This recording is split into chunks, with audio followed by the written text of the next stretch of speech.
এবার রায়ের হাতেই প্রাণ গেল নীলাঞ্জনার। হ্যাঁ বন্ধুরা, ভিডিওতে লাইক দিয়ে দেখতে থাকুন। নীলাঞ্জনা যখন নানানভাবে চেষ্টা করার সত্ত্বেও নীলাঞ্জনার উপস্থিতি হোস্টেলে টের পাওয়া মাত্র রায় যখন ঘটনাস্থল থেকে পালিয়ে যেতে সক্ষম হয়, ঠিক সেই সময় নীলাঞ্জনা সেই দরজা ভেঙে যখন সেখানে ঢুকে রায়কে মারার জন্য, সেখানে রায়কে কোথাও খুঁজে না পেয়ে নীলাঞ্জনা বলতে থাকে যে রায় দিদিভাই, তুই নিশ্চয়ই টের পেয়ে গেছিস যে আমি এখানে এসেছি তোকে মারার জন্য, তাই হয়তো বা তুই নিজের প্রাণ বাঁচানোর ভয় এখান থেকে পালিয়ে গেছিস, কিন্তু কতদিনই বা তুই এই শহরের মধ্যে আমার থেকে পালিয়ে পালিয়ে বেড়াবি বলতো? কোনো না কোনো দিন তো তুই অবশ্যই আমার হাতের নাগালে আসবে এবং তোর বিনাশ আমি অবশ্যই করব, আর তোর শেষও আমার হাতেই হবে। অন্যদিকে কথা বলা মাত্রই পরদিন সকালবেলা যখন গঙ্গার ঘাটে গিয়ে রাই চান করার জন্য যায়, ঠিক সেই মুহূর্তেই রাইকে একা পেয়ে নীলাঞ্জনা বলতে থাকে যে কী রে রাই দিদিভাই, তুই আমার কাছ থেকে গোটা একটা রাত লুকিয়ে কি ভেবে নিয়েছিস যে তুই আমার কাছ থেকে প্রাণে বেঁচে গেলিয়ে যাচ্ছে? কোনো মতেই না রাই দিদিভাই, আমি সব জায়গায় আমার খবরিতে লাগিয়ে রেখেছিলাম এবং সকলের নজর তোর উপরেই টিকিয়ে রেখেছিলাম, যাতে কিনা কি কারোর নজরে এড়িয়ে তুই কোথাও পালাতে না পারিস। তাই এবার ঠিক সেই জায়গাটাই এসে তুই পৌঁছেছিস যেখানে কিনা আমি তোকে মেরে ফেলতে চেয়েছিলাম। অনেক দিনের আমার আশা ছিল যে গঙ্গাকে সাক্ষী রেখে তোকে আমি শেষ করব।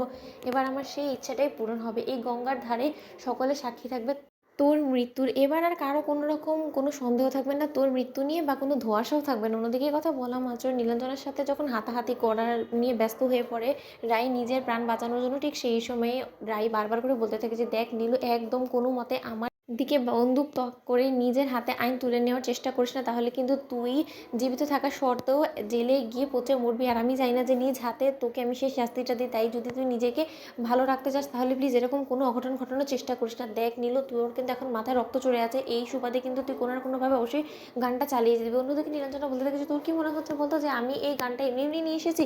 এই গানটার মধ্যে যতগুলো বুলেট আছে না, সেই সব কটা বুলেট আমি তোর শরীরে ঢুকিয়ে একবার ঝাঁঝরা করে দিব তোকে, যাতে তোর আর বাঁচা কোনো রকম কোনো চান্সেস না থাকে। তখন কোনো দেবদূত এসেও তোকে আর রক্ষা করতে পারবে না, সোজা তোকে আমি ঈশ্বরের কাছে পাঠিয়ে দেবো। তার জন্য তো এতগুলো আমি বুলেট এখানে ভরে নিয়ে এসেছি। তুই কি মনে করছিস যে আমি তোকে শুধু শুধু ভয় দেখানোর জন্য এসব করছি?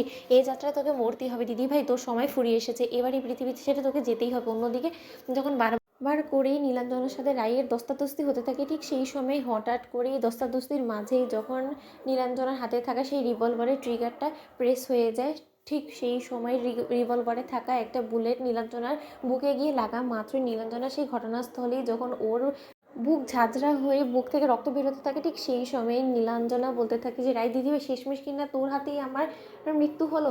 আমি এরকম করুণ পরিণতি হবে আমার সেরকম কোনোদিনও ভাবিনি। শেষ কিনা তুই আমার মায়ের পেটের বোন হয়ে তুই আমাকে মেরে ফেললি দিদিভাই, এটা আমি কোনোদিন আশা করিনি। অন্যদিকে রায়ের হাত থেকে তাৎক্ষণিক রিভলভারটা পড়ে যায় এবং রায় বলতে থাকে যে নীলু, আমি কোনোদিনও তোকে শেষ করতে চাইনি, কী করে রিভলভারটার উপরে প্রেস হয়ে গেল আমি কিছুই বুঝতে পারছি না। নীলু, আমি তোকে গুলি করে মারতে চাইনি বোন, তুমি আমার কথা বিশ্বাস করতো? বন্ধু, ভিডিওটা লাইক শেয়ার করে সাবস্ক্রাইব করতে ভুলো না।